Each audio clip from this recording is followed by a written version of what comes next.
There we are, we're recording. So welcome to Painting Through the Pandemic. I'm Shauna Sue. I own Crooked Door Studio in Uptown Marysville, Ohio. The space has been physically closed since March 13th of 2020 was our last class in the studio. And then the pandemic went off the rails and we decided the safest thing was to close the doors, to put a pause on classes in the studio. But now that people are getting vaccinated and we're starting to get back to some kind of normal life, we're looking at June for opening the studio back up, just in time for our 6-year anniversary on July 9th. 6th or 9th, July 9th, I think. Anyway, I'll have to look that up. But so easing back into classes in the studio in July, which is super exciting. So thank you all so much for joining me through the entire pandemic. A lot of you have.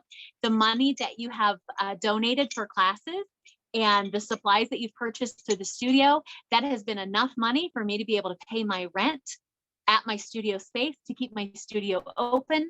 So we'll have some place to go back to when this is all in the rearview mirror. So from the bottom of my heart, thank you for that. Thank you for helping a small business, a female-owned and operated business. Thank you for keeping me afloat during the pandemic. I truly appreciate it. I couldn't do it without you. If you would like to donate, small plug, I put it over in the chat box in Zoom. You can find it there. You can also find it in the description in the event. Okay, so let's talk supplies. If we were at the studio, I would have everything set up for you. But since we're all painting at home, right, we're painting in our own locations, I want to make sure that you have everything you need before we get started. So first thing, since we are all in our homes, in our personal spaces, let's take a moment and survey the landscape here. Let's look around. Let's make sure there's nothing that you're super concerned if you were to get paint on it. The paint that I'm using, and I'm assuming the paint that you're using, is acrylic paint. Acrylic paint is lovely because it's water-based, water-soluble, but if you get it on clothing, if you get it on fabric and it dries, it's a bear to get out. You can use Murphy's oil soap or rubbing alcohol later. Let's not even have to worry about it. Let's take a moment and look around, make sure we're not painting on a nice tablecloth. We're not standing on an expensive rug, anything like that. I have a paint shirt on. I lost my apron somewhere. Lord knows where it's at. I'll find it eventually. But make sure you have a paint shirt or an apron, something you're not concerned about that you have to try to get paint out of later. Okay. So I've looked around, checked my surroundings. I've got my paint shirt on. I'm ready to roll. Canvas. Tonight I'm using a 16 by 20 stretched canvas. We have questions occasionally because I post it as supplies needed, a primed stretched canvas. I know that I've mentioned this for a while. Let's talk for a second about that. Primed simply means it's been primed with a coat of gesso. Gesso is a white chalky paint. It's like the equivalent of, if you're painting a room, the equivalent of flat paint, like ceiling paint. It's kind of chalky. It helps the paint that we put on top of it, it helps it adhere to it. Not soak through it, just adhere to it. Canvases that have not been primed, they're just fabric and they're kind of yellowy and the paint will soak right through. So 99% of the canvases that you buy at the store are going to be primed with gesso. But I do have some artist friends that it's cheaper for them because they paint a lot to buy big rolls of canvas and stretchers and stretch their own and prime their own. Not really cheaper in my mind, but I do have some friends that do that. And that's helpful, especially if you want an odd sized canvas or a super large canvas that you may not be able to get home in a vehicle, to be able to stretch it yourself at home. And if you do that, the canvas you're using is not primed, it's raw canvas. Okay, enough about that. So I'm using a 16 by 20 stretched canvas. It's stretched, wrapped around, stapled on the back. Decide now what direction you're going to put your canvas. I think this painting works well either way, really does. You could do it landscape, or you could go vertical, up to you. I'm going to try to follow our inspiration picture. So our inspiration picture looks vertical. If we go back and we look at the original, we'll talk about that in a minute. But I think vertical works well. But if you have a place in your house, wherever this painting is going, that will accommodate landscape, that's what you do, okay? Decide too, if you're using a stretched canvas, are you going to paint your edges? There's no right or wrong answer here. Paint them or don't, up to you. But what you don't want to do is start painting your edges and then stop, because that just looks messy and unfinished. So I will try to remind you, for those of you that have decided that you're going to paint your edges, to get all the way up to that tippy top, to get the left and the right sides. It's easier to paint your edges as you go than it is to try to match up that color later. So I'll try to remind you as you go, as we go through this. Okay, so apron, paint shirt, canvas. I have a cup halfway full with water, cool or cold, never warm or hot. It always needs to be cool or cold. Okay, and I like to use something heavy. You can use a solo cup if you want, a plastic cup. But I find if I use something heavy, like a coffee cup or a mason jar, I'm less likely to knock it over, because I'm a little awkward. I'm a little awkward all the time, but I'm a little awkward when I paint. I can be a little clumsy. So cool or cold water. I have some paper towels down here to blot my brushes on, down underneath my water cup. Brushes. Let's talk a little bit about brushes. So tonight I'm going to do this painting with these 3 brushes. Your brushes may be different, up to you, right? All brushes are different and they all have value. These just happen to be, for as much as I paint, these 3 are my favorites. So the first brush you want is some kind of a big background brush. Yours may be rounded like a filbert. Yours may be flat. Yours may be angled. But whatever the widest brush is you have, we're going to use that one. Then you want some kind of a medium brush. Again, filbert is my go-to. Yours might be flat, yours might be rounded, might be angled, but some kind of a medium brush. This one is about 1/4 inch wide. Okay. And then a pointy brush. I'm using a small round. This happens to be a number 5. Your brush, your pointy brush, might be bigger around, it might be smaller. The most important part is that you can get it to a point there at the end. You want it to come to a nice, lovely point there at the end. So those 3 brushes. So now that I've identified which brushes I'm going to use, I'm going to take these brushes and pop them in my water cup. They camp out there just while I'm painting tonight. They don't stay in there for days on end, but just while I'm painting tonight, that ensures that I don't have dried paint getting left in a brush midway through a painting. And it's a good reminder, if I just leave them all in there, when I'm done with somebody, he goes in there with his friends, okay? Then at the end of class, when I'm all done painting for the night, I'll wash them under warm, soapy water, running warm, soapy water, lay them flat to dry on a towel, and then put them away later, okay? But during class, they stay in there. All right, let's talk about our paint colors for the night. So tonight we're going to use a lot of white and a lot of black. I'm going to take just a second here and clean I'll wipe off my camera here real quick. Things are looking foggy on my end. Okay. Don't know if that made a difference for you, but that made a difference for me. Sorry. Okay. Like I had a fingerprint on my camera. Okay, so let's talk about our colors. So I'm probably gonna need more white than this. I'm gonna use a lot of white tonight. So I'm using blockout white. You may be using titanium or another white, but blockout white is my go-to. Okay, some kind of bright yellow. Any yellow will do. Bright orange, any orange will do. Bright red. We've had the conversation before about red. The only place you have to be careful, if you're not using the same red I'm using, be careful if you're using a red that leans more orange.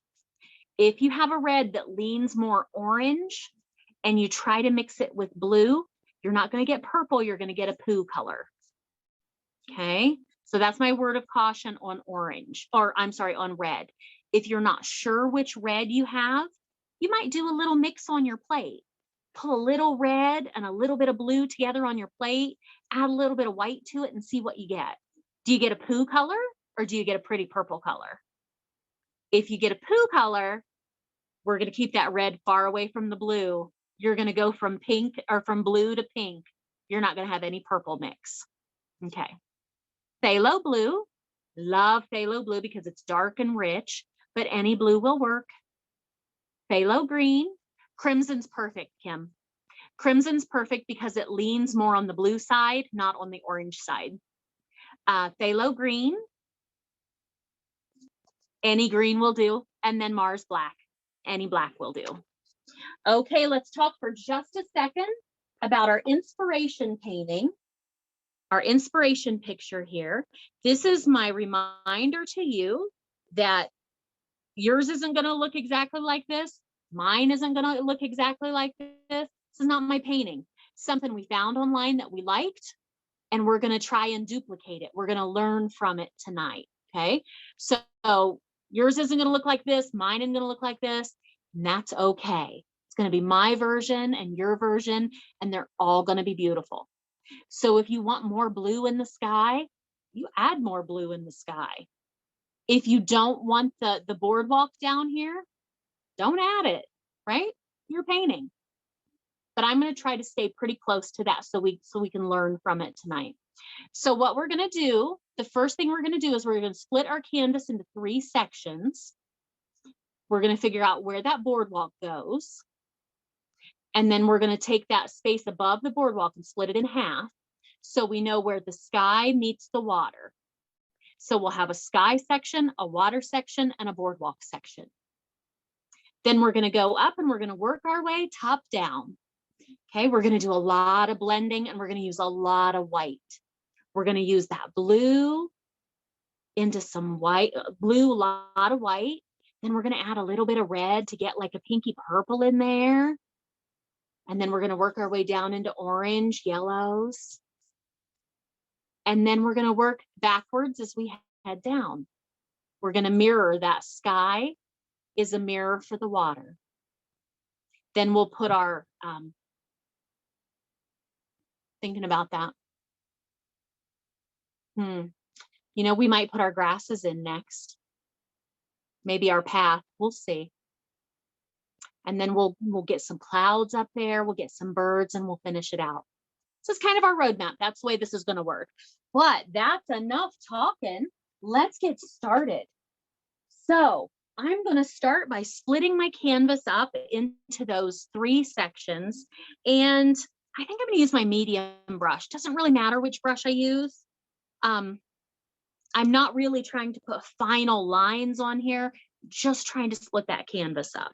So I'm going to use my medium brush. You can see me tap, tap, tapping it in the water cup, softening it up a little bit. Tap, tap, tap. Dry it off on your paper towel. And that boardwalk at the bottom, if you have decided that you're going to use a boardwalk, you're going to have a boardwalk on there. Again, my canvas is 20 inches high by 16 wide. So about a hand width at the bottom, about that high across the bottom, is where my boardwalk's going to go. So I have my medium brush, dry it off. I'm going to take just a little bit of black paint right there in the edge. This is your reminder that anytime you take paint, we always go in the edge of the puddle, never the middle. And I'm just going to put about that hand width down here. I'm just going to get a line across there so I know where my boardwalk goes.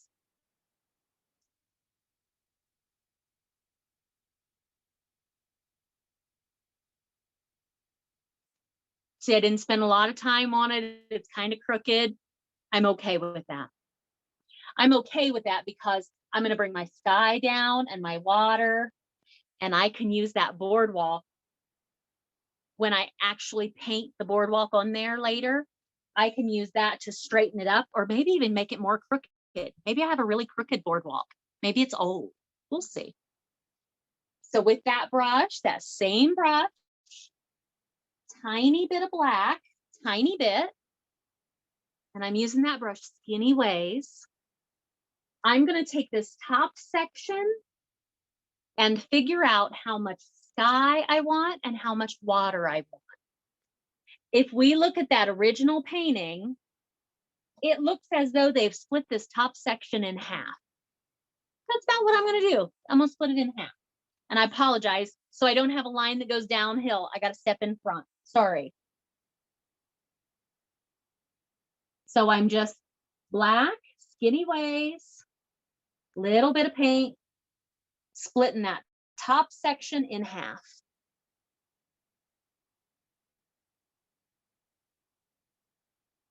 And then I'm done with that brush. I'm going to pop it over there.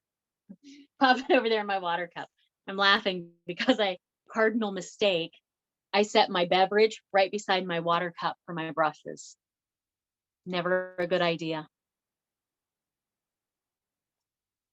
Okay. So now that we have our canvas identified, we know sky, water, boardwalk. Find your big brush, the biggest brush you have. Again, we always start tap, tap, tap, right? Soften him up a little bit. This is really important too if you're using new brushes. You want to get that starch out of those brushes. The starch they put in them for shipping, I'm going to clean that out of there. So tap, tap, tap. Dry it off. And do you remember when I said a minute ago, we always take our paint from the edge of the puddle, never the middle.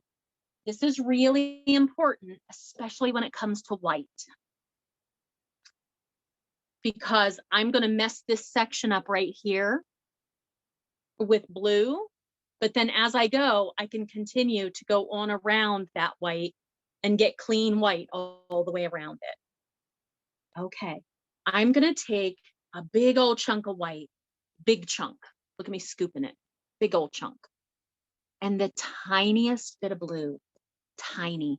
Like I'm going to creep my brush in there. Oh, because that phthalo blue is powerful. I can always add more, but once I have too much, it's hard to go back. Okay, tiny bit. And let's start up here at the top right. So I've got a lot of white and a tiny bit of phthalo blue on there. I'm going to start here where it's going to be the darkest and back and forth. Now, if that's not dark enough for you, you can add a little more blue, but be careful. Go gentle with the blue. It'll take over real fast. And I'm going to cover about the top 3 fingers-ish that way. And do you see my brush stroke is like a figure 8? But I'm picking up on the curves. Long sweeping brush strokes. Now, if you have decided to paint your edges, get up there. Get that tippy top.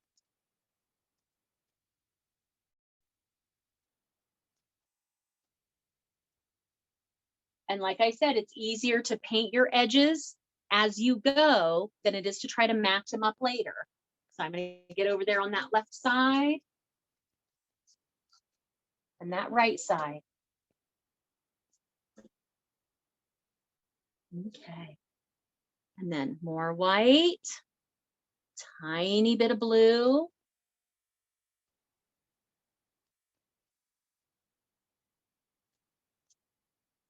Oh, that's pretty. It's a little lighter in places, a little darker in others. It's very pretty. Again, about 3-ish fingers down.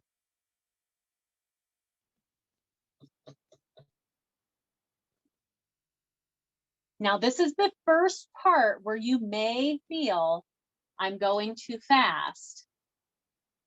But I know acrylic paint only blends while it's wet. Acrylic paint, when it dries, it turns to plastic and it will not blend.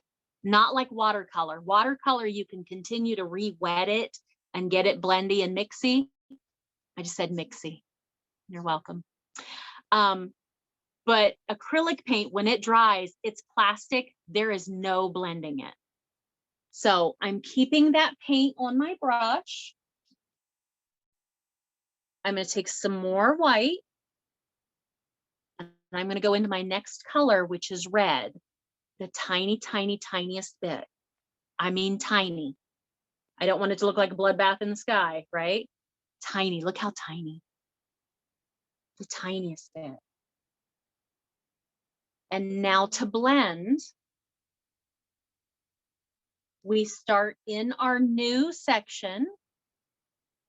We go back up a little bit into our old section that's still wet, a little bit up into the blue and down.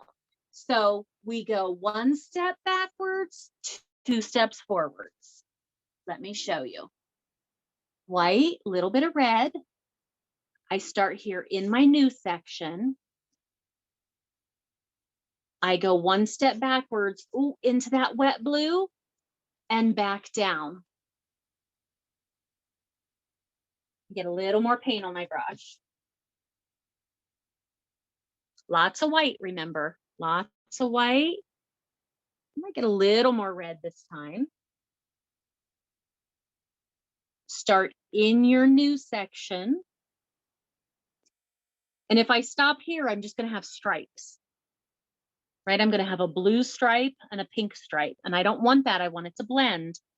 So I'm going to take one step backwards, up into that blue a little bit, and two steps forward. One step backwards, oh, just a little, and back down. Look how pretty that blend is.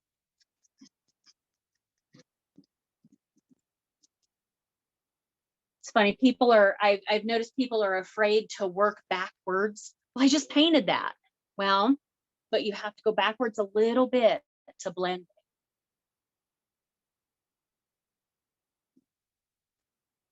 So by this point, I'm almost halfway down my sky, almost, using a lot of white, right? My color is very, very faded. The more white you use too, the easier it is to blend things, right?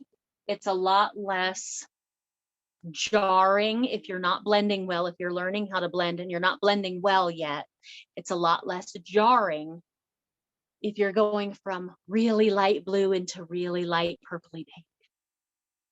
It's a lot less jarring than blue to red, right? I want a little more color though.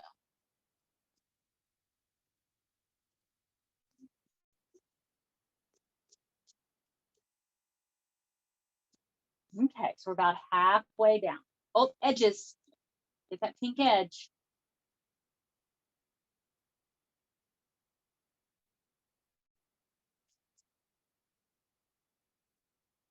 Now you'll notice I didn't rinse my brush out when I moved onto that pinky purple.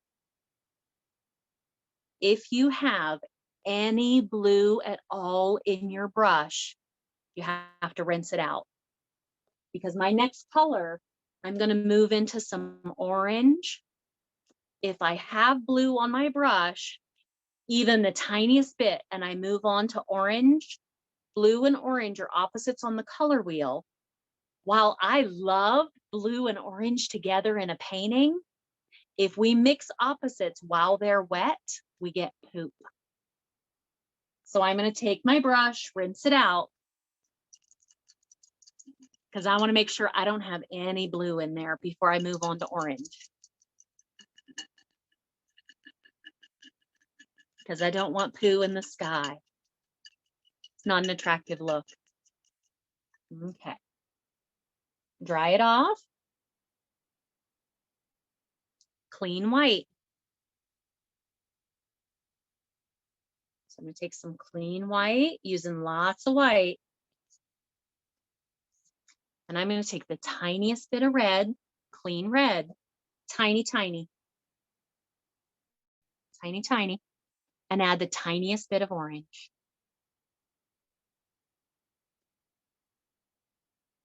Again, I can always add more color, which I believe I'm going to have to, because I didn't get that bam of orange that I wanted.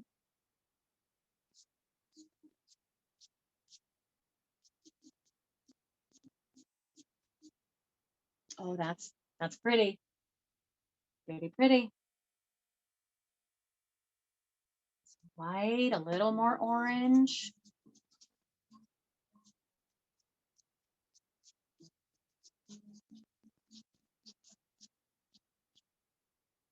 Again, don't be afraid to creep back up a little bit, just a little.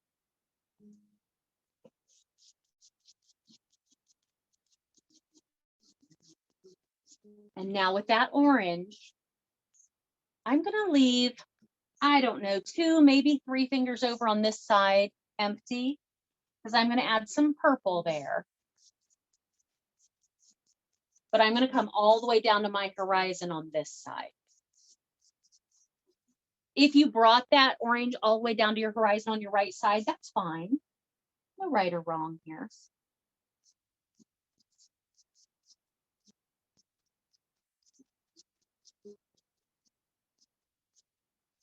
Long side to side brush strokes. It's going to help it look like those lines in the clouds if you do long side to side brush strokes. And as you work on your sky, are you using your brush flat ways? What if you turn it and use it skinny ways?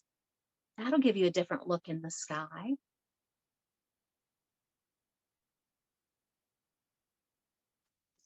A little more orange right at that horizon. Getting those orange streaks in there. Oh, edges, don't forget your edges.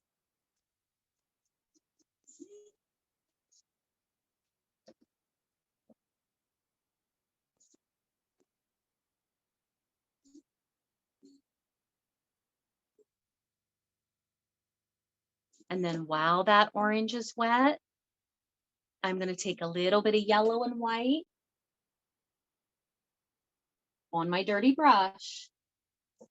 Little yellow and white. I'm going to pull some in here from the left. Oh, that's.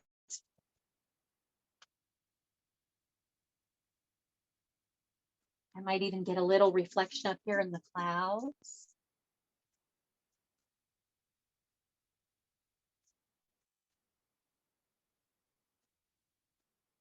Remember, if things start to get weird, add a little bit of white back in there. White is going to be your savior tonight.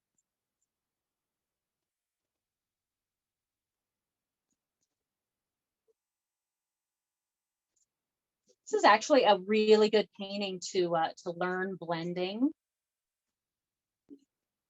because the colors are so soft.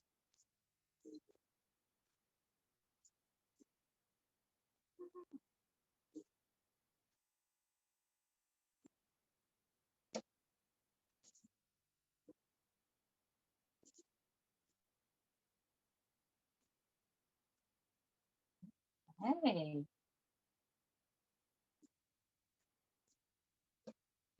Looks like if we look at the original painting, there's more of a concentration of yellow over here to make it look like the sun. That sun setting.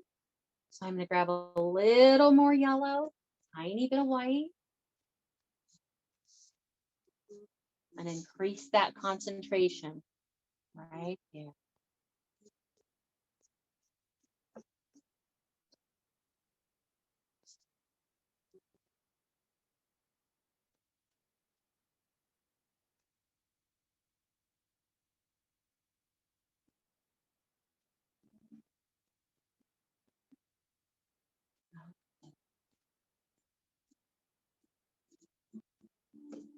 Are we all breathing? Are we okay?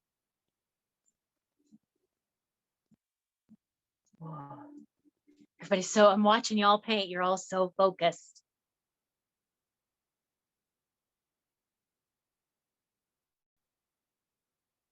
I know it may have felt like we moved pretty quickly through that, but acrylic paint, there's that really short period of time where it's wet that you can blend it. Dries pretty quickly. And the less paint you use, the faster it's going to dry. So I know I feel like we kind of moved fast, but we have to keep going while that paint's wet. Get my edges.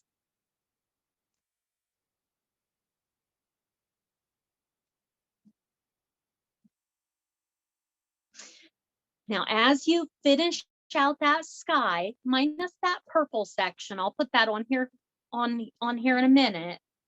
As you finish out that sky, make sure you're getting it the color is a little more bold at the horizon line.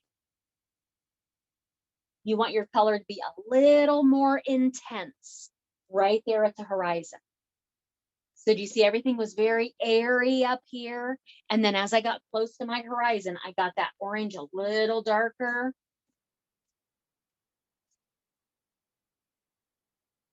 And then the last thing I'm going to do, I'm going to rinse my brush out because I have yellow in it. Back to our color wheel. Purple and yellow are opposites. If you're not sure what I'm talking about, Google color wheel. Purple and yellow are opposites on the color wheel, just like blue and orange. And I love purple and yellow together, but we don't dare mix them while they're wet because we'll get poo. So I have yellow on my brush. I'm going to rinse it out.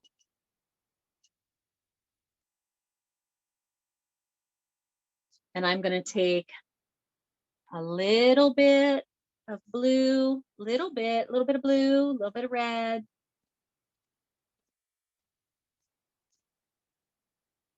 Not sure if I'm going to add white yet. We'll see. Little blue, little red. Oh, a little more red. Using just a little bit of paint.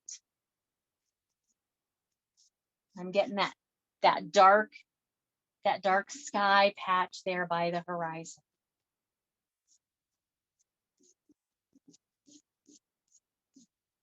And I don't think I'm going to add any, white. I want that to stay dark. So a little bit of blue, wee bit of red. They're tiny bits of paint, but in the grand scheme of things, it's more red than blue. Because that blue is so powerful.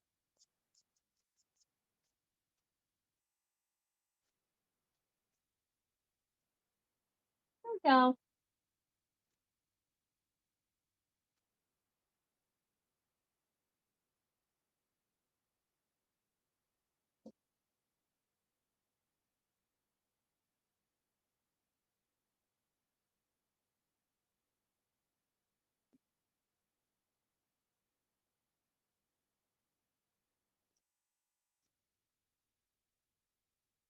I'm just playing with a little bit of orange and white there where those two come together, just playing a little bit.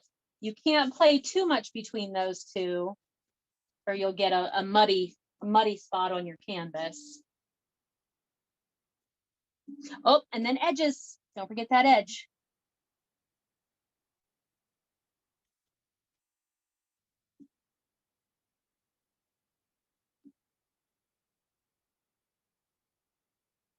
Okay, let's take a minute and finish up that sky.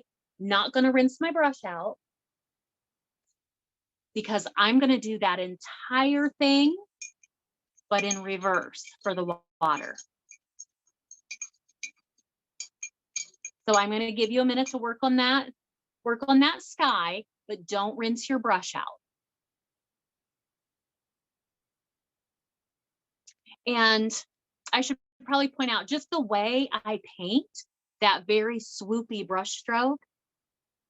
I think I would be okay without clouds up there because that's the way I paint. I love the changes in colors and that swoopiness. But I think I'm going to add some clouds in. So we're not completely done with the sky, I think is my point. We're going to add some clouds in here in a little bit.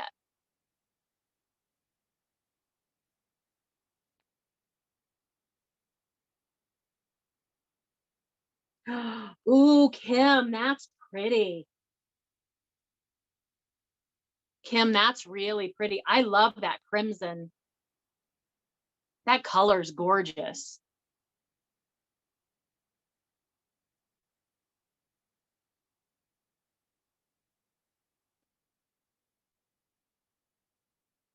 It's funny, crimson is a very Bob Ross color.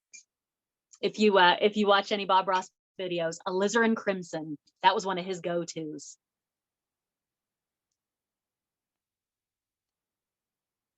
Okay, let's transition into the water. We're going to do everything we just did, but in reverse, right? Because the sky is a mirror of the water. So I'm going to start over here with this dark section. I'm going to add some yellowy orange in here. And I'm going to finish out with a lot of white, a little bit of blue. Now the difference in your brush strokes, I'm going to use this big brush, and the difference in brush strokes between sky and water, sky was very figure 8, kind of swoopy. Water, you want to keep your brush strokes parallel to the horizon. Excuse me, parallel to the bottom of the canvas. I don't want water that's swoopy. I want my water brush strokes to stay very side to side, all the way down. Okay, so I'm going to start with that color I had up there, that purpley, little bit, that blue red.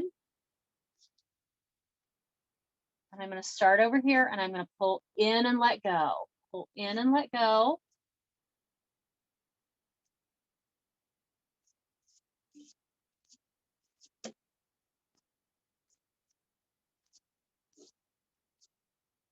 Do you see how I'm pulling in and into the middle and letting go?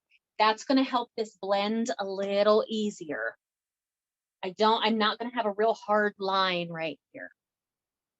So again, a little red, a little blue. Ooh, that blue is powerful. Darker at the horizon.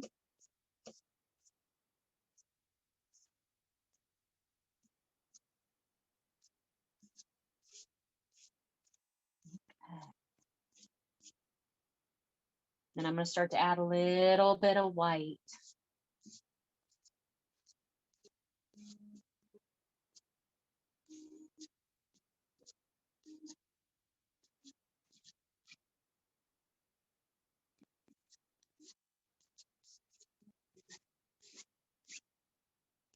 Oh, that's pretty. Am I the only one that looks at this section over here and thinks, oh, that's where the monster lives?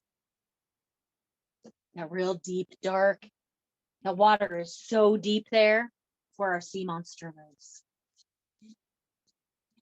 And now I desperately want tentacles to come up and out of that area. My brain. Right, Marie? I know. Okay. So I've got that dark section there. I'm going to keep going with a little more white, getting lighter as I head down. Coming into the middle and letting go.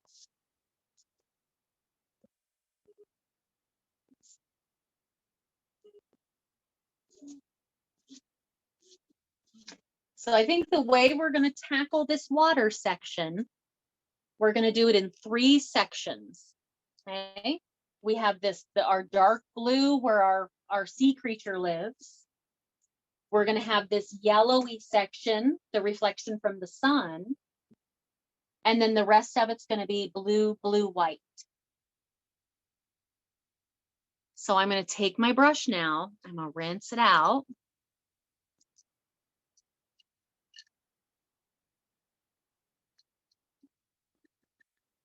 Tap, tap, tapping, right? Getting the paint out of there.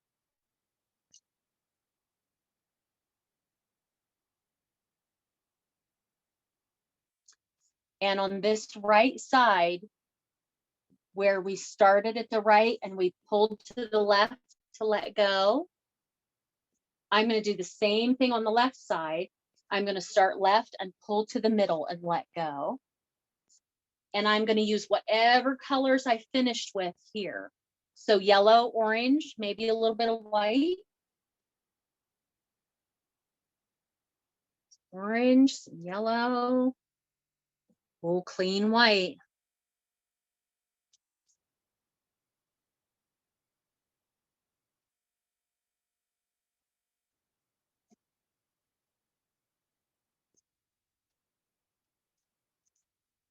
White.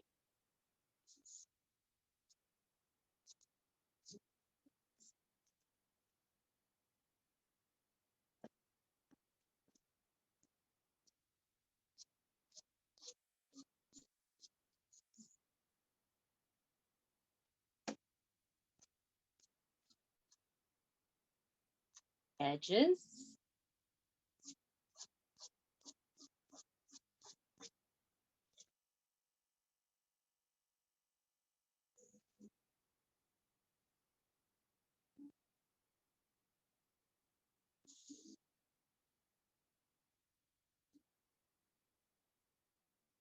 Okay. So being really careful when you pull over to the right into that blue purple section, you're going to pick up some of that paint. You don't want to come back here and drag it across there. I did a little, but it's okay. I don't want to do that a lot.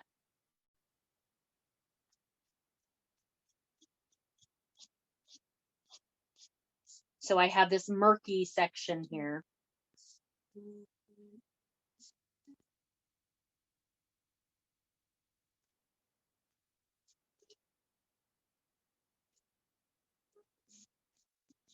Okay, so we have our dark section here. We have our orange here, our orange water. Take that brush, that big brush. Again, I'm sure it feels like I'm moving fast, but I want to go while things are still wet. Taking that big brush, and I'm just wiping the excess paint off of it. Not cleaning it, just wiping the excess paint. And I'm going to work side to side here, filling that gap in between those two.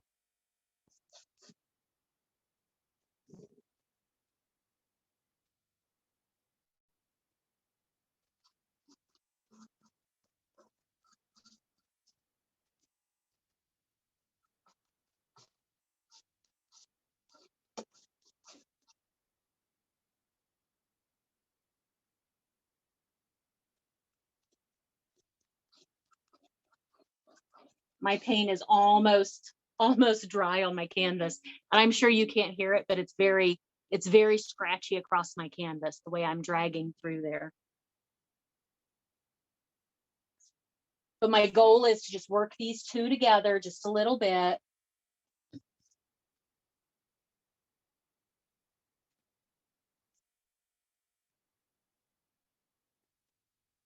And then I'm going to clean my brush out, and I'm going to finish this off with blue and white.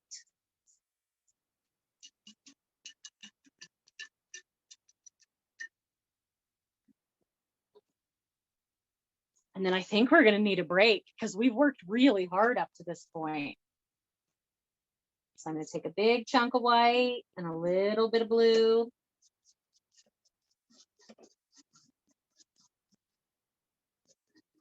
And I'm going to finish this out here. A lot of white.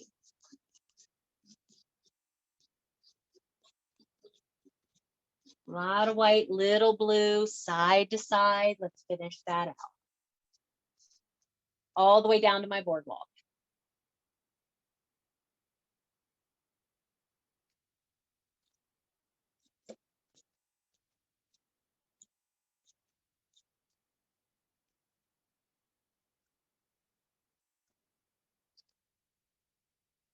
Remember, keep your brush strokes parallel to the bottom, very side to side.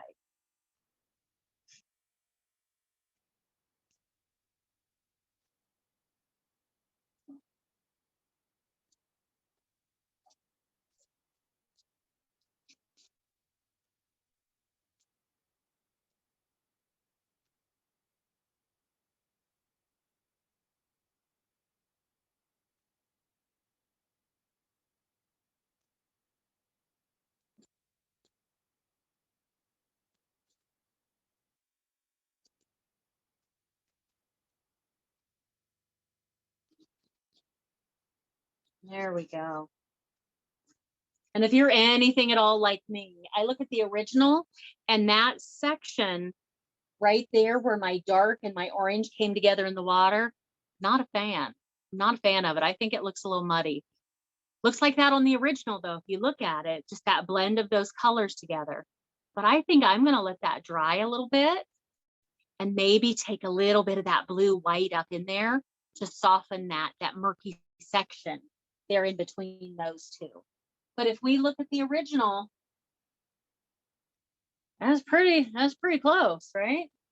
That murky section there in the middle, pretty accurate.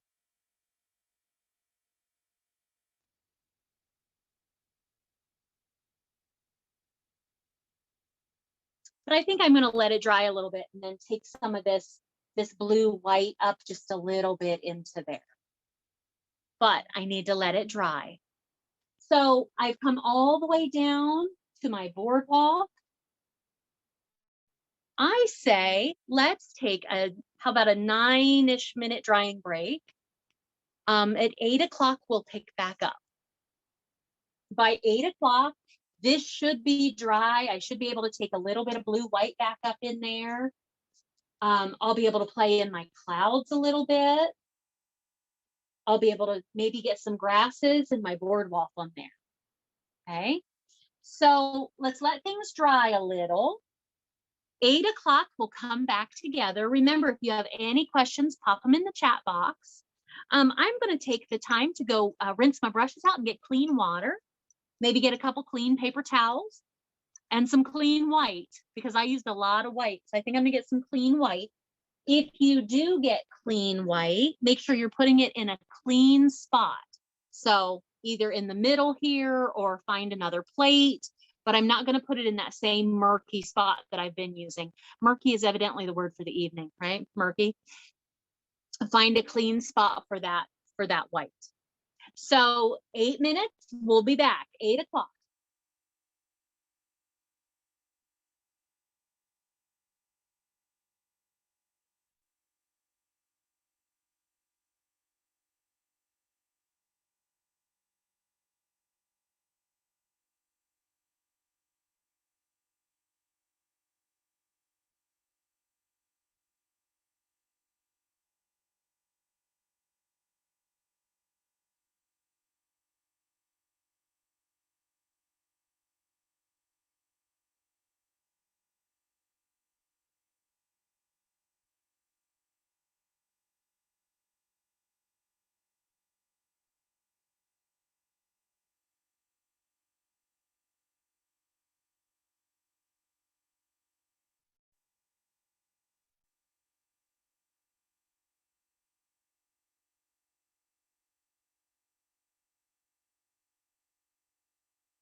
Okay, we have about 5 minutes before we move on.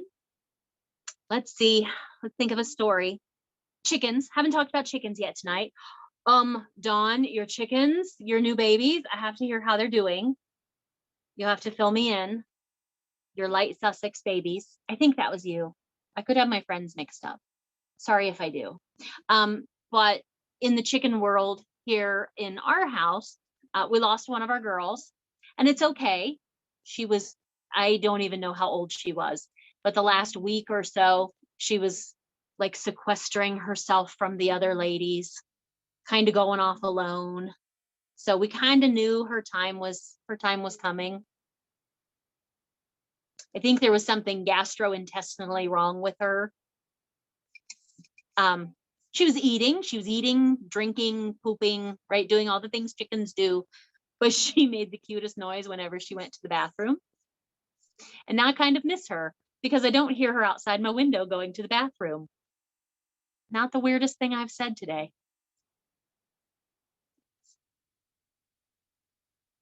So rest in peace, sweet Dixie. And now I feel her sister is going to go soon as well because she's been wandering off on her own. I don't know how old they are. I want to say 6 years old, which is a ripe old age for a chicken. So that's my chicken story for tonight. Not a happy story, but oh, another chicken story. I didn't realize this was okay. I knew it was a thing.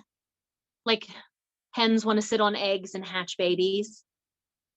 But evidently, if one starts doing it, you have to stop it because then everybody else is like, oh, I need babies too. It's a whole thing in the chicken world. So we didn't stop it right away. So we went from one broody hen to now we have 5 broody hens.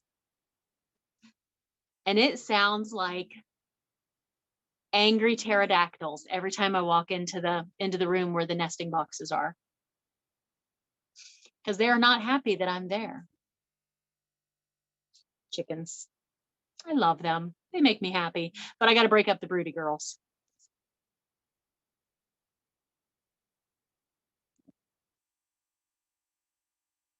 Oh, I thought I had that wrong. Thank you for correcting me.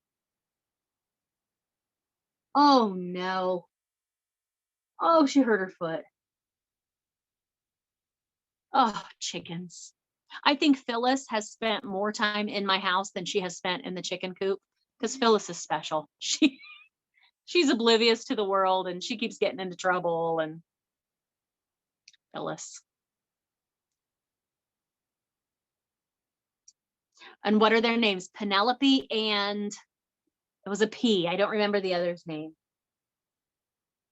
I want to say Pearl, and I know it's not Pearl.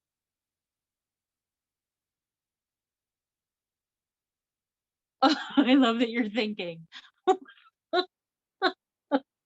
Penelope and Petunia?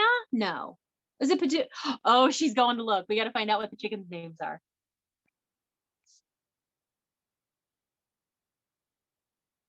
We were talking about these chickens because the 2 young chickens that her daughter just got are the same type of chicken, the same breed as my Dixie that passed away. And they're the sweetest. Light Sussex are the sweetest chickens ever.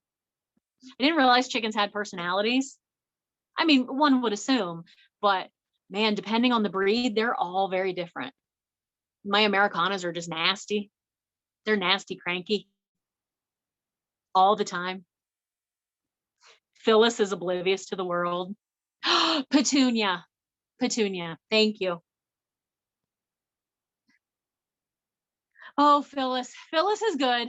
Phyllis, she's just oblivious to the world. She had drama. Oh, Phyllis had drama. I don't know, a month ago, maybe. Yeah, I went to check on her and she had like blood all over her rump and looked like she got in a fight. And Phyllis is a, if you want to Google it, Phyllis is a buff laced Polish. She looks like Phyllis Diller, if you know who Phyllis Diller is. She has this big, ridiculous blonde hairdo that makes my husband mad anytime I say hair. He's like, it's not hair, it's feathers. But you know what I mean. But no, Phyllis is good. She got over her drama. She has healed up nicely, and she has all of her tail feathers back in. I have no idea what that was about. Okay, it's 8 o'clock. Let's do this. Let's keep moving forward. Okay, so let's think about how we're going to move through this. Okay, here's our initial painting. I want to play a little more in the water. So we'll go ahead and do that. We'll play just a little bit more in the water. I think I'm going to take a little bit of blue and white and move up into that murky spot a little bit. My paint, Kim, is more, it's a lot softer. It's more liquid. The paint that I'm using is Blick Acrylic. Hang on just a second. I can show you a bottle. Okay, this is the paint that I use because this is what we use at the studio. It's Blick Acrylic. It's student grade paint. It's very easy to work with. The downside is it's very transparent. If you use thicker paint, your paint's going to be more opaque. This is lovely, but it's very transparent. This is what I use.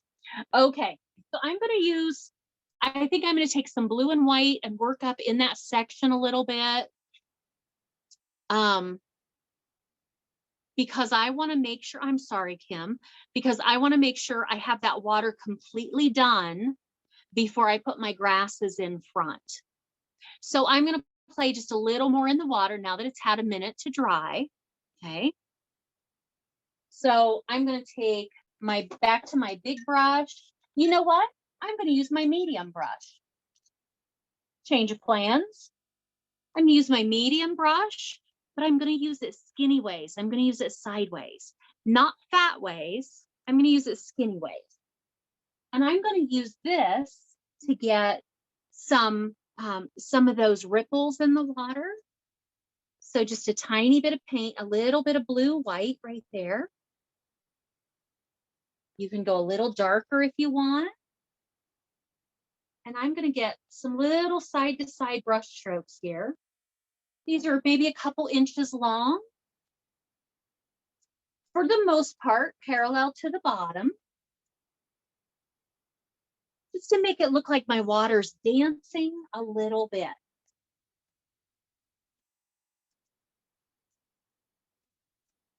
So I'm going to play down here in this blue-white section.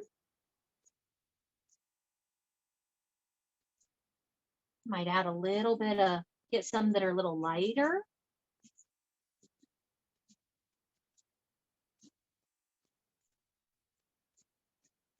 Again, medium brush, skinny ways, side to side. Just looks like some ripples in the water down there. And then I'm going to go into some white and blue. And I think I'm going to come up, I'm going to try coming up into this murky section a little bit.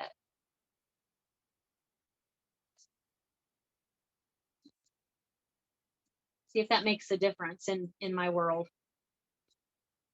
I may do it and decide I don't like it, but this is how we learn, right?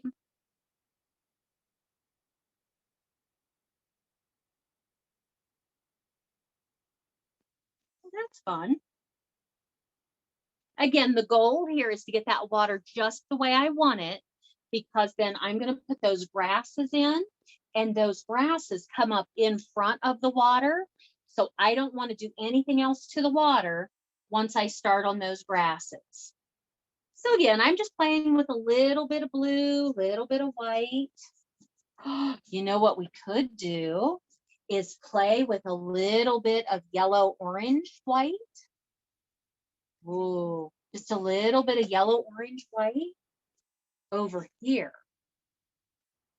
And make it look like the sunlight is really, really cooking down on that reflection down on that water.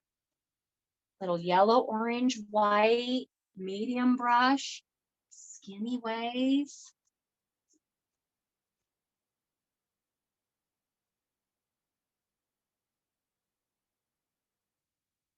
A little more white. Remember, as you do this, all of this is optional. You may decide you don't want to do any of what I'm doing right now. You may be like, lady, stop messing up your painting. But I think this is how we learn, right? Oh, that's pretty.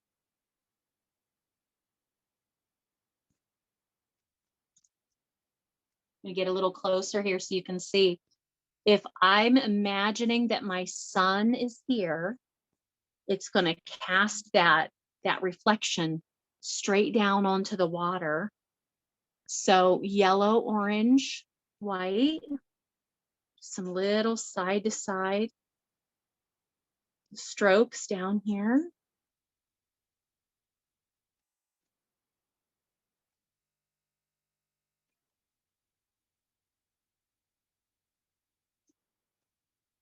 Oh, that's fun.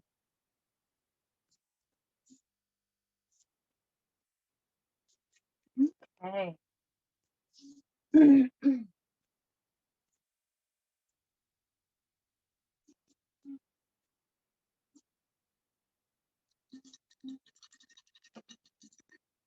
going to play up here with a little more blue white, and then we'll move on.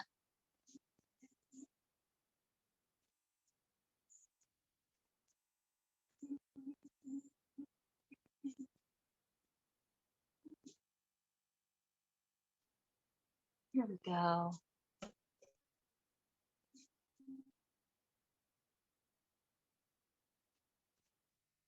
Okay, I think I'm going to call that. It's one of the, I could play in that forever. And every time I look at it, I'm like, ooh, what about?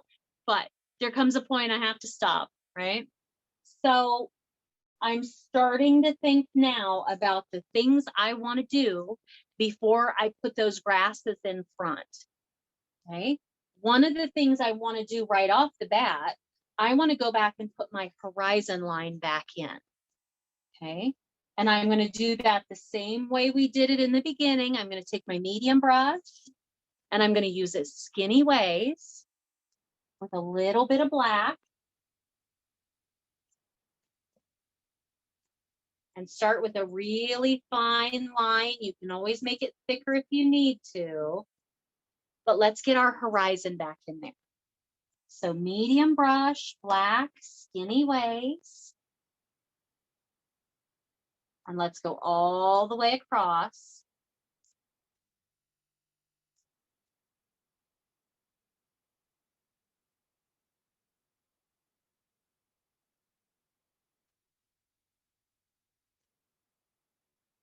Oh, edges.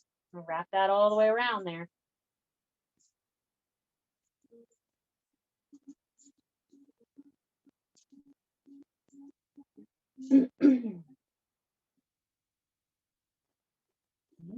Okay.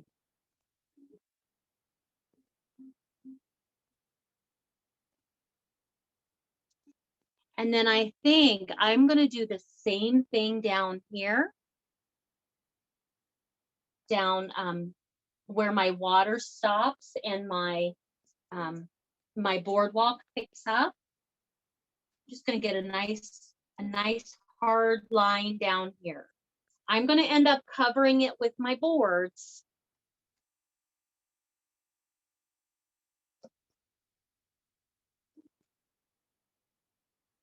I think I want to get that on there.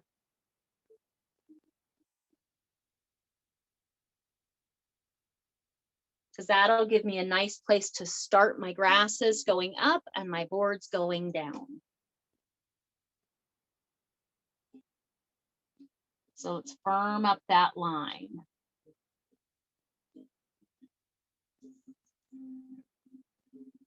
Okay.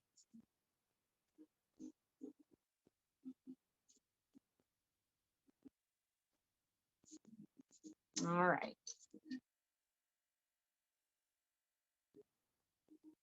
I say we head up into clouds next. I'm gonna give you a minute to get those divider lines back on there. Oh, medium brush and black. Sorry, Judy, I just saw that.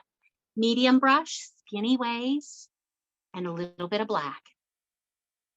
Thanks, Leslie.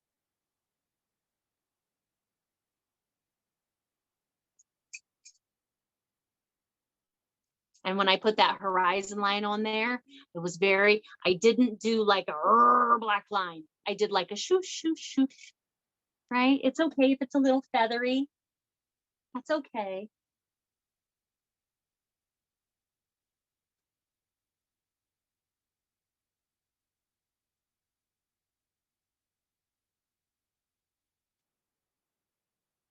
And I think I want to head up and play in the clouds a little bit, just in case some of my grasses reach all the way up into my clouds, right? I want to get everything done in the water and the sky before I put those grasses on.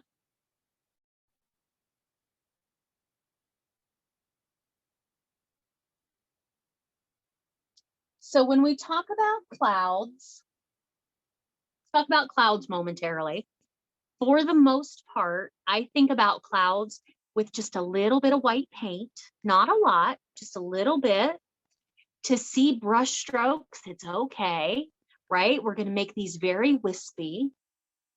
And I always think of clouds as flat on the bottom and hooved up on the top. If we make them round on the bottom, they start to look like kindergarten clouds, right? The big puffy round ones. So I want to keep things flat on the bottom and then hoove them up on the top. And you're going to make that very erratic and very uneven. There's usually like a little bit of a hoove up and then a little bigger and then a little smaller again. And then if we decide, we can add maybe a little bit of color underneath. The brightest spot is on the top. There could be a little color in that flat spot underneath. Okay, I'm going to use my big brush, but I'm just going to use a corner of it. So I'm going to take that big brush, clean it out, dry it off. If this makes you nervous because you've never done clouds before, pick a spot in your sky that is very, very white. Because if things go completely sideways and you're like, what is happening? You can add the tiniest bit of color and shush it back into the sky and pretend it never happened. You like that? I'm always making plans for, oh God, what if this goes sideways? So I'm going to use my big brush and I'm going to use just the corner of it. I'm going to take just a little bit of white, just the littlest bit. That might even be too much. Just the littlest bit. Okay. And I'm going to start up here in this top left because I know if I don't like what happens, I can take more white and a tiny bit of blue and send it back into the sky. So I have the corner of my brush there. And it's a little, I'm going to need some more paint so you can actually see what I'm doing. We think flat on the bottom and a little hooved on the top. And I'm doing, it's like part of a letter C. It's a letter C. Let me get over here where you can see me. It's a letter C, but it's a little kinked that way. It's a little turned.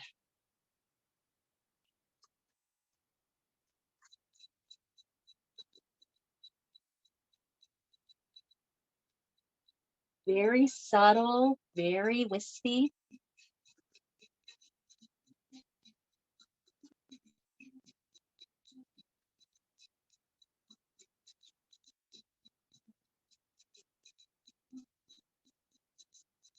One over here. Oh, that's brighter. Really see that one.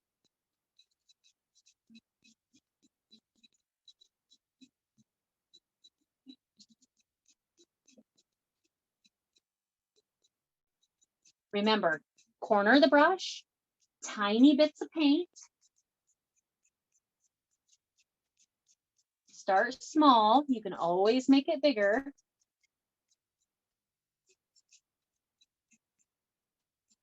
I'm using just white right now.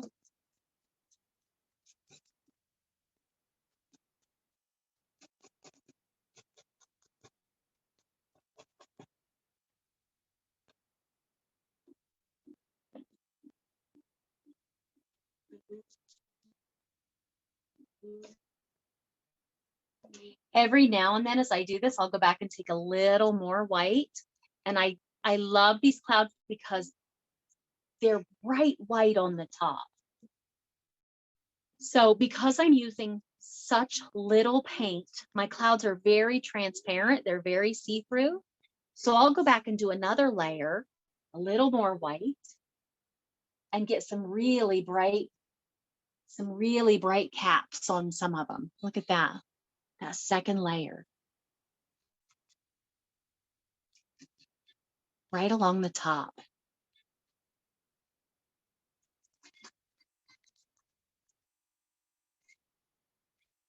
Little more white. Let's see, this guy needs a little more white up here.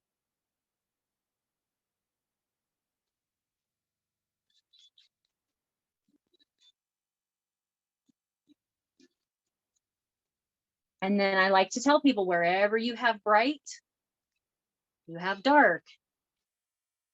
So if you feel bold, what if we take the tiniest bit of color?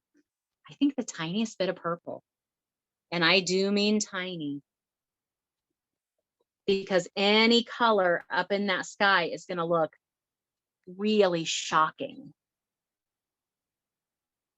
So I'm going to take a little bit of purple. I'm going to mix up a little bit of purple. And I'm going to wipe most of it off my brush. So I don't have hardly anything on that corner at all.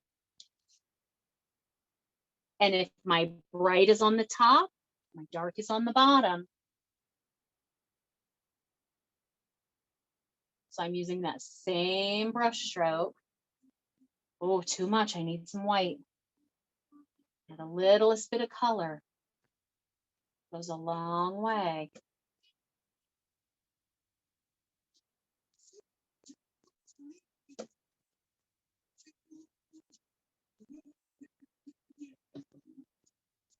A little more white.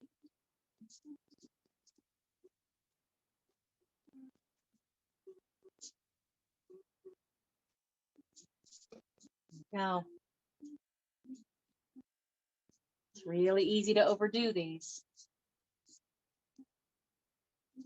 Now, if you've done something that you don't care for, let it dry, especially if you put purple down in the yellow, let it dry, take a little bit of white, push it back side to side. Okay, so nice and bright on the top. Got a little bit of purpley on the bottom.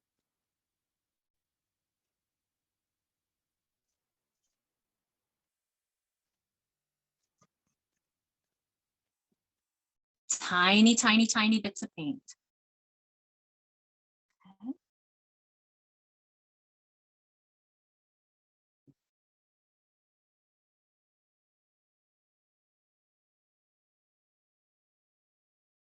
Okay. Give you a few more minutes there to play in those clouds. And then I think we're going to get ready and put some grasses on. So I'm going to play just a little more in those clouds. I cleaned my big brush out. Let's take a little bit of clean white. I love those bright white caps.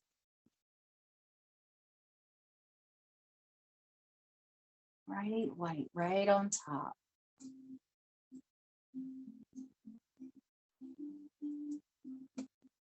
Woo, that's good contrast.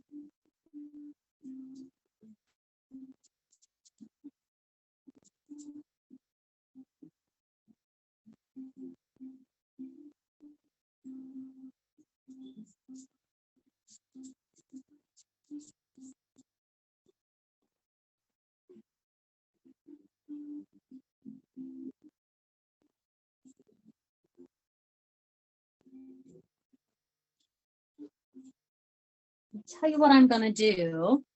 For those of you that decide to go back and watch the video later, if you want to practice your clouds, the brush stroke that I'm using, I'm going to use a color just so you can see what I'm doing. So again, I'm using a tiny bit of paint just on the corner of my brush. And my brush stroke is a letter C that's kind of stretched out and like puffed up upwards a little bit. I guess down upwards. Anyway, it's this.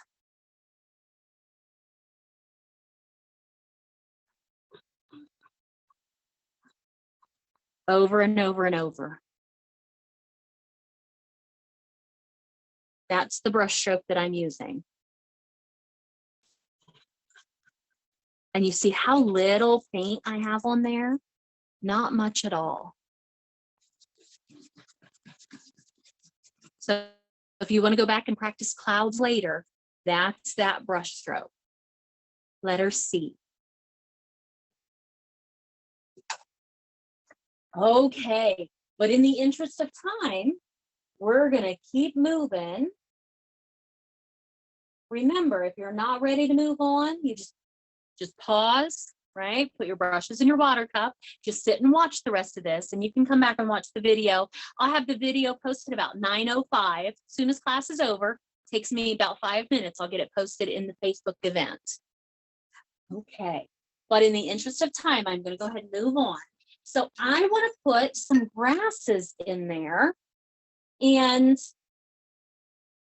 I think if we look at the grasses, they're all green, maybe a little bit of black over on that dark side. Oops. On the left side of the painting, on the bright side, they're pretty short. And then they get really short, and then they start to get taller. And way over on that right side, they go all the way up into the sky. Okay. So I'm going to start with these short ones over here on the left side. I'm going to use my medium brush.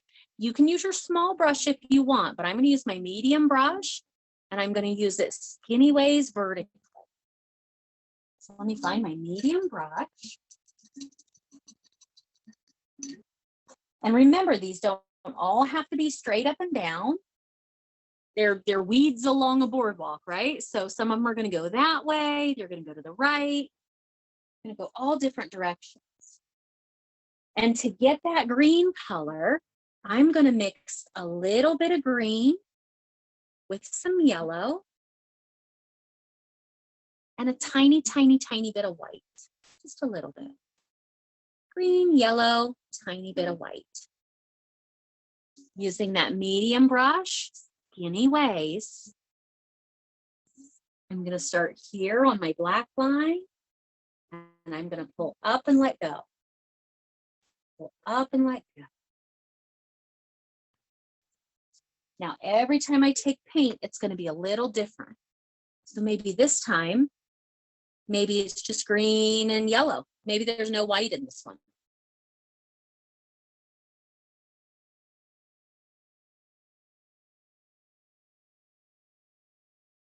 The thing to remember with these grasses, it's always start on that line and pull up and away. On that line, pull up and away.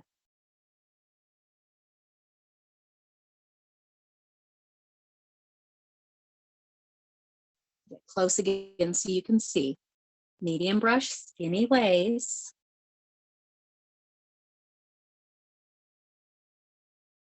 I'm gonna have a couple sections of short ones here. And then they're going to start to get longer again. And as I work my way over to the right side of that canvas, they're going to get taller, like dramatically taller.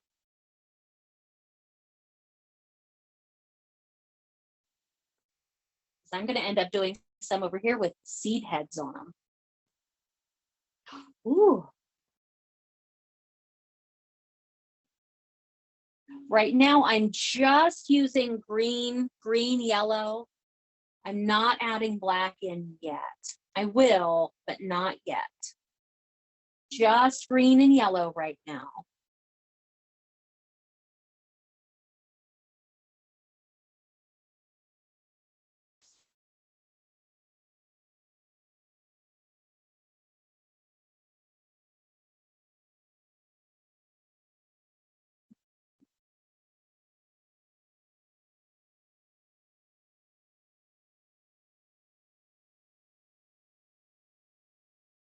Okay, make sure to make some of those taller.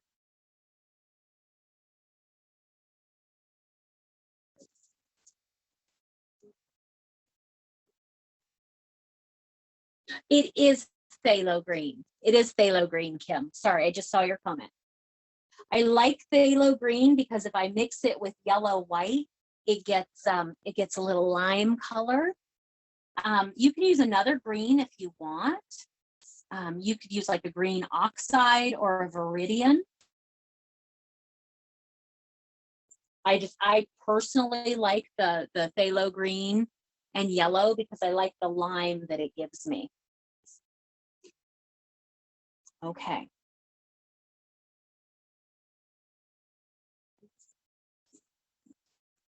Just a few more grasses on here. I might go back and add a little white, little green, yellow, white there. That'll give me a different shade of green.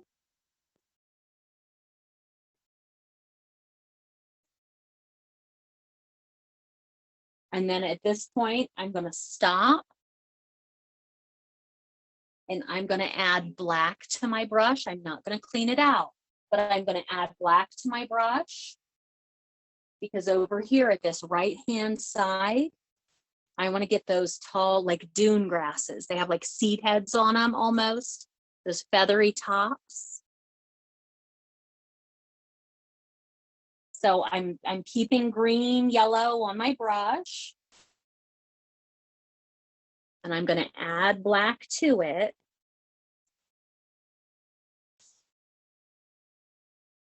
And then figure out where I want those. How many do we have? 1, 2, 3, 4, 5, 6. We have 6 of those with seed heads. If this makes you nervous, start over at the right-hand side. But I'm going to put one here. And another one right beside him. So again, it's green, yellow, add black. Ooh, number 3. Ooh, number 4 is the one that goes all the way up into the sky.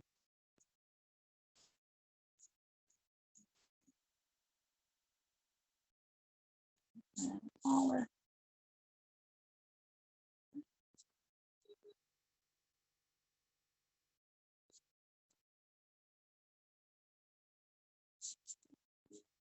Everybody breathing?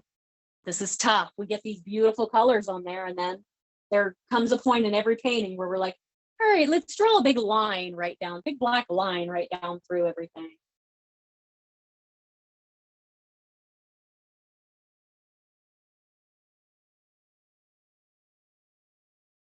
A couple little dark grasses over here, just so those black lines, those tall black lines aren't alone.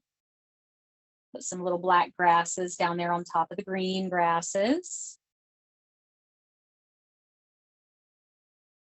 I'm going to give some of these grasses some leaves.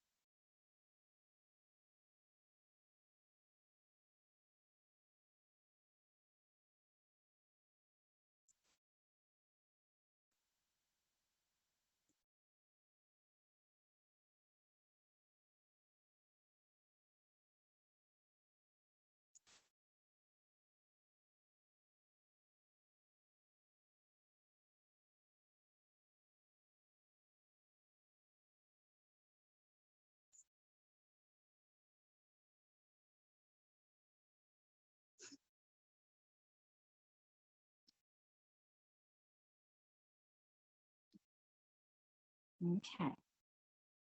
Make these a little bolder. And then my last step down here in these grasses is to give them some seed heads. A couple more leaves.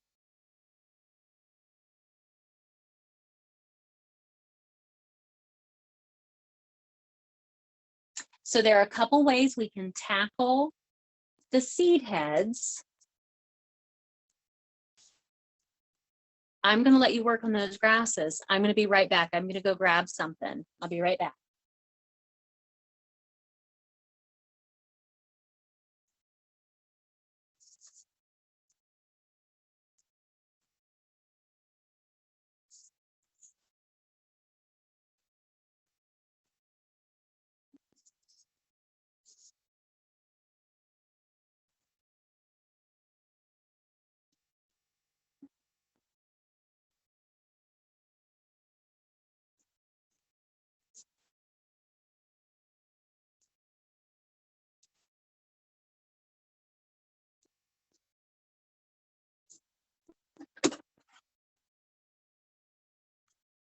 Okay.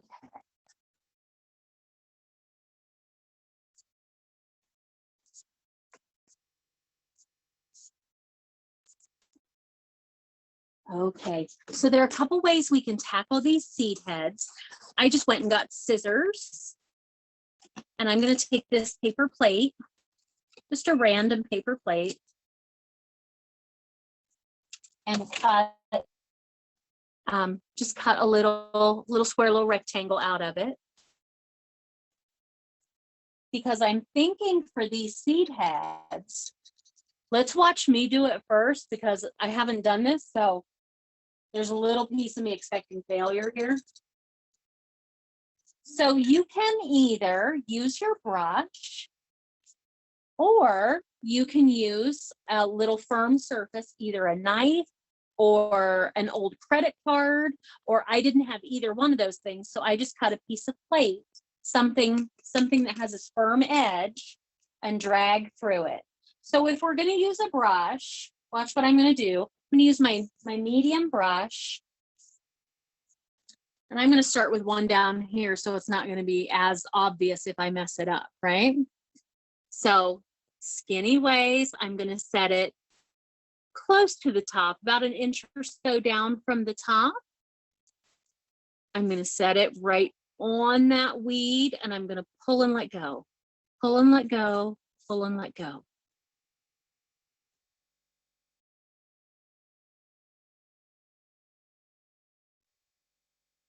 There we go, the weed. And I'm just going to pull that off the one side. You could pull off the other side too if you wanted, I suppose. There's no right or wrong here. It's a fun little weed. But what I'm thinking, what if I take my medium brush with black? I'm going to do this one down here. And about an inch and a half down, I'm going to put some fresh black paint right there on the end. And while that's wet, what if I take this and I drag through it?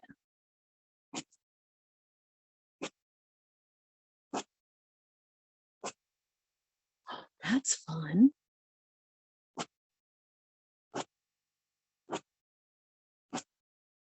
Ooh, like that.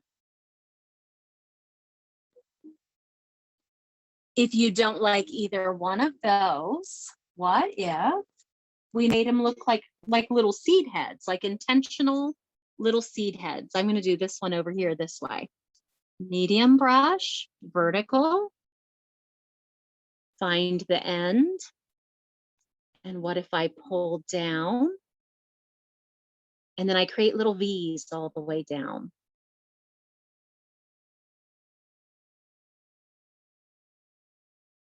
That's fun.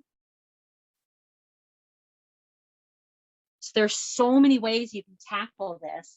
You can practice on your plate if you want. I think I like the brush the best.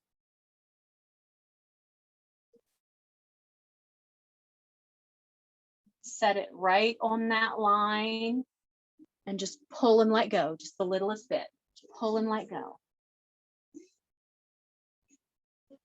I think that's my favorite.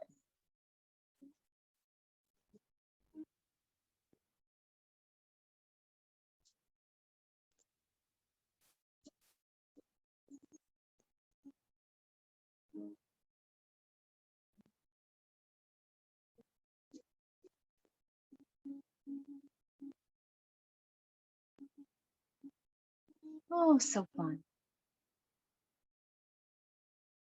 It's funny, but now that I've done one of those with my brush, I feel like I need another one. I can't have him be the only dude there. So I'll do another one up close if you like that and you want to see it. So I have my brush loaded with black.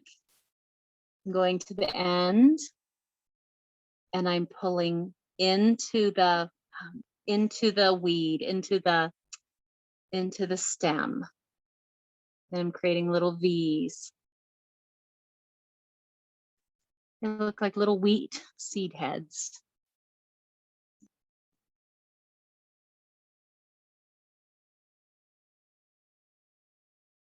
So fun. Okay.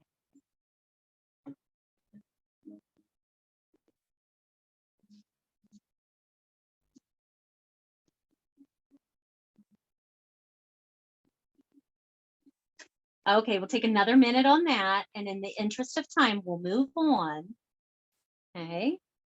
We'll move on and we'll put that boardwalk down there. We're getting there, you guys. We need to put our boards on. And then we need to put some birds in the sky. And then we'll probably come back and break our boards up a little bit. Put the lines in them, the creases in them, the cracks. So how about 2 minutes?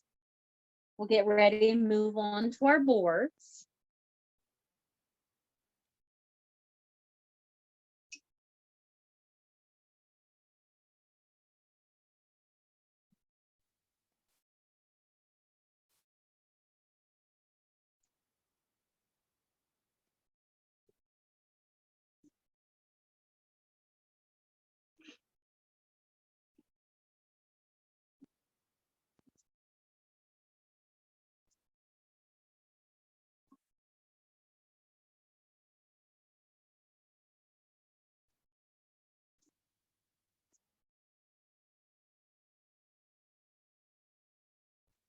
I'm bouncing my head because my music has taken a turn. I don't quite know what I'm listening to.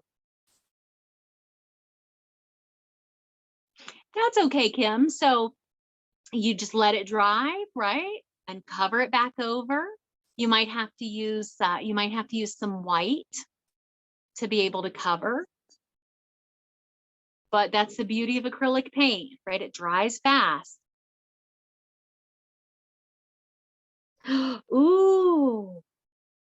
What did you mess up, Kim? That's pretty. Oh, I see. I gotcha. Yep, let it dry.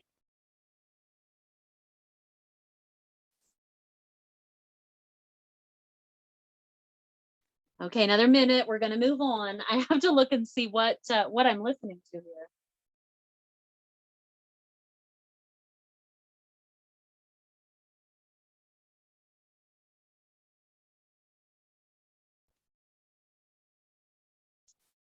Louis Prima. It's a little Louis Prima mix. If you don't know Louis Prima, I bet you do know Louis Prima.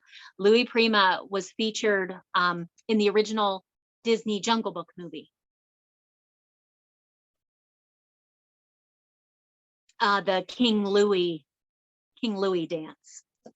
That's Louis Prima. Okay. So let's move on. Let's go ahead and put our boards on there. So our boards, our brush strokes are up and down, right? They're very vertical. If you want to make it a little interesting, you can keep them all straight up and down if you want. But I think what I'm going to do, I'm going to start straight up and down in the middle. And then as I head to the side, I'm going to angle my brush strokes just a little bit to the sides. Oh yeah, you can still do boards, Kim. Absolutely. Giving your water time to dry. You'll just have to wait and do your grasses last once your water's done. But yeah, let's go ahead and do boards. So I'm going to go to my big brush and I'm going to use black and then maybe a little white, maybe a little orange. We'll see. So big brush with black, maybe a little bit of white. And remember, it's okay for them to be streaky, right? They're supposed to look like old wooden boards. And I'm going to start here in the middle and I'm going to go straight up and down.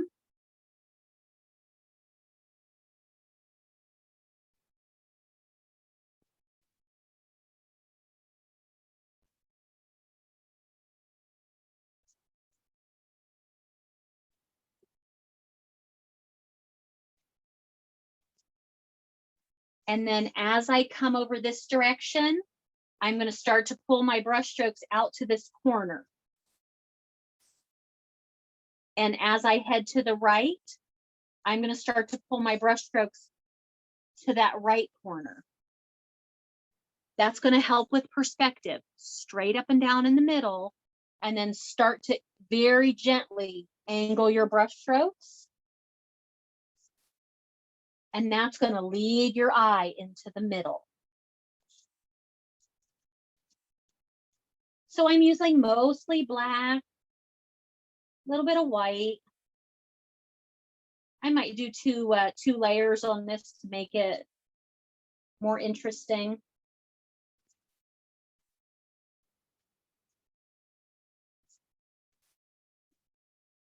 Oh, edges.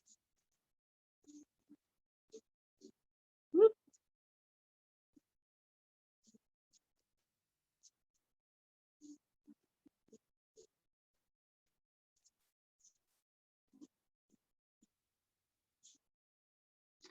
Ooh, you know what I might do? I might go back and use my my makeshift palette knife and play in the boards a little bit. That might be fun.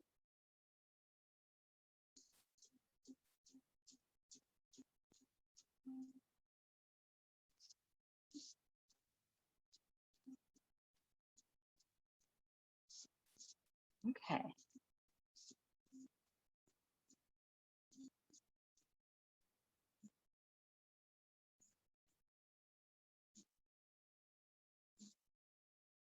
Okay. Now, what if I take some white? Ooh, ooh, I like that.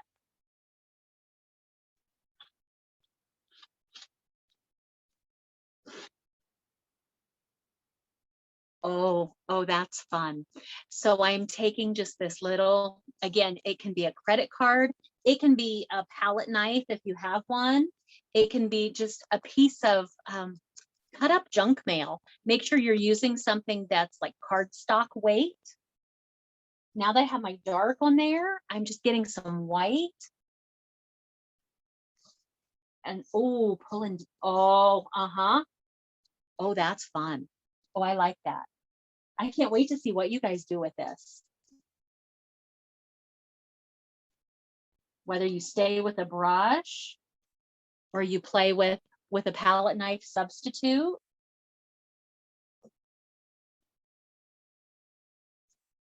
But follow those same brush strokes.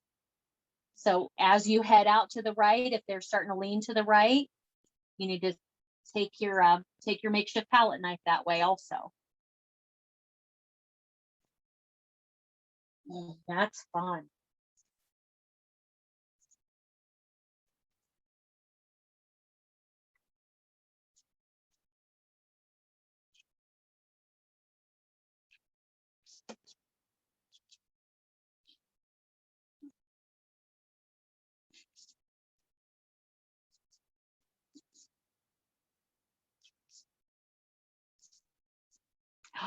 That's a lot of fun.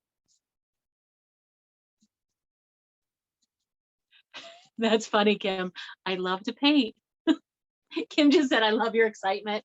I've had people actually ask me before how much I drink during class, like alcohol. No, nothing. Alcohol makes me sleepy just because I'm goofy. It's because I truly love to paint. I love the feel of paint in a brush. I love the feel of paint on a canvas. Oh, that's fun. Okay, I'm going to try a little bit of orange. What do you think? Maybe just a little bit. It could go horribly wrong, but I'm going to try it. Oh, just the littlest bit there on my makeshift palette knife.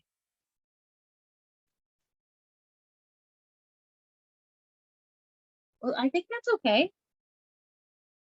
I think I'm okay with that.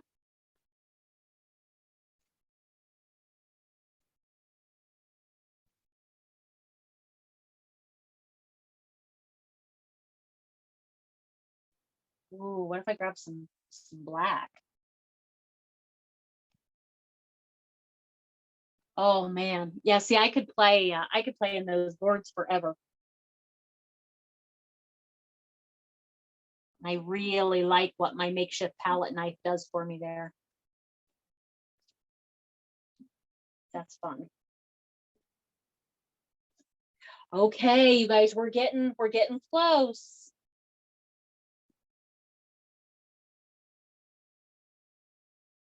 You can continue to play in those boards, let them dry, get another layer on there. Like I'm trying to decide, do they need more white? The ones in the original have a lot more white in them. But I'm okay with what I'm getting there. But in the interest of time, so I'm going to leave that alone, give that a few minutes to dry. While that's drying, I'm going to go up and ponder where some birds might go. And the birds, if you look at the original painting, the birds are they're those kindergarten birds, right? They're variations of the letter M. Sounds not a complete M. Sounds like full on M. It just means their wings are in different stage of flap. There's a bunch of them up there. There's a bunch of them up there, but for the most part, they are concentrated left, and middle. There aren't any over to the right. And I think that's why this painting works, is because the birds are black. And if we do some over here, then it kind of balances out the black that we have on the right side of our painting. So I'm going to take my pointy brush. This is something you can do with a paint pen if you have one. I'm going to use my brush. And I'm going to get just the littlest bit of black paint, just the tiniest bit right there on the tip of my brush. And let's see. Little letter M. We have some that are really little. Some that are a little bigger, a little closer.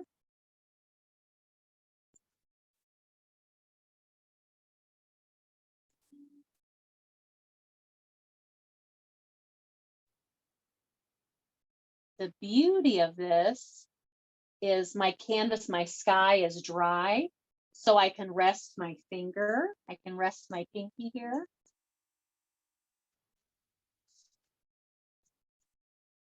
I think my challenge here is to not let the OCD kick in, right?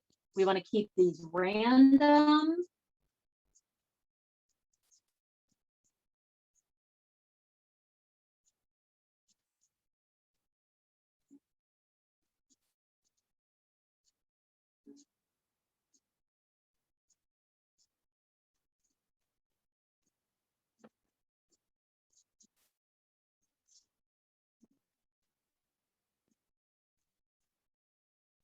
We need another one that's a little bigger.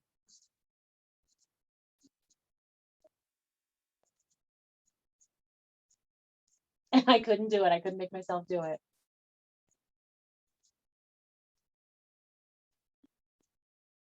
There we go. Okay. Gotta stop before those get out of control.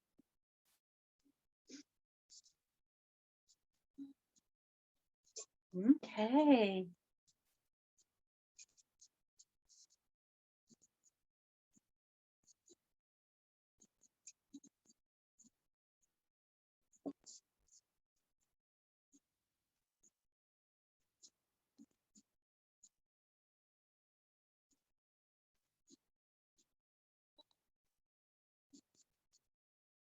And then once my birds are done, I'm going to keep on with that pointy brush with some black.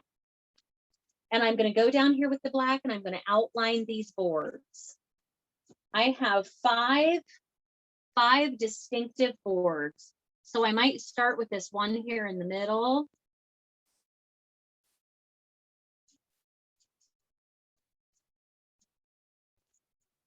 So there's one, and then I need the idea of a board over here. And then one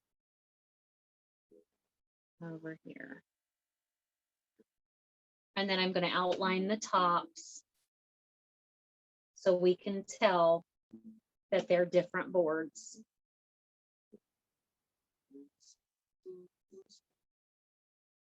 And this is just with black.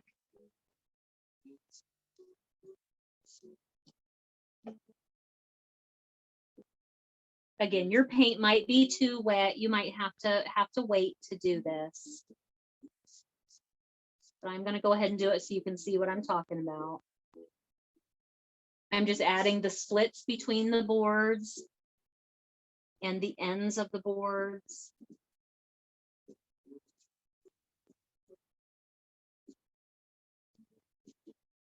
This is helping me clean up that edge a little bit.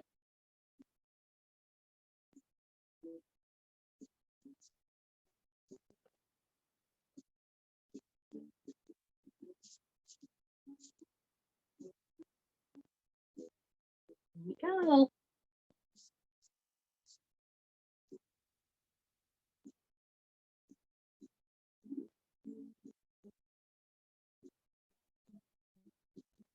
Whoa. I really kind of want to go in and play in those boards a little more, but I'm not going to. For class tonight, I'm going to call this done. Okay. Yeah, there's a lot more I want to play with here. Like I want to get some more green grasses down here in front of some of that black. I want to let my boards dry, and I want to take a little bit of white and maybe a tiny bit of orange and put that nice top sheen on there to brighten those boards up a little bit. I kind of even want to go up and play in the clouds a little more. But in the interest of time, I'm going to call this done so I can stop the recording. Oh, I didn't say it earlier, but I wanted to thank everyone that voted for paintings. That was a lot of fun. You guys picked some really good stuff. So I'm very excited about our classes coming up in May. Next weekend, Saturday night at 7 p.m., we have the flamingo. Super excited about that one. It should be a lot of fun. And the fish didn't win, but I may throw an extra class in sometime in May on a Saturday afternoon. I'm not sure. Maybe a Sunday afternoon to paint the fish, because the fish makes me happy and I need him in my bathroom. So it was like a fish with sunglasses on. So sharp. He might even get a bow tie. I don't know. But I'm going to go ahead and stop the recording. The very last thing you want to do as an artist when you're all done, the very last thing you want to do is sign your painting. I think it's important for every artist to have their signature on their painting somewhere, even if you plan on never ever displaying this. So make sure you get your name either on the front. Artists usually sign bottom right or bottom left. Stretched canvases are nice because you can sign on those edges if you want, or you can sign on the back with a paint pen or a Sharpie. If you do sign with a paint pen or a Sharpie, never on the canvas in the middle, always out where the wood is, because that paint pen or Sharpie may bleed through to the front. And that's not anything we want to see. So don't forget to sign your paintings. I'm going to go ahead and stop the recording. And then as long as I don't mess up, I will give you all the chance to unmute. I would love for you to send me your paintings. I would love to see your faces in your selfies with your paintings so I can see what they look like. I'm excited to see everybody's take on the boards down there at the bottom. And then as soon as I stop the recording, it'll be available. Give me 5 minutes or so. It'll be available in the Facebook event as a separate post for tonight. Okay, so I'm Shauna Sue from Crooked Door Studio. Thank you all so much for joining me tonight. This was a lot of fun, and I'll see you next week.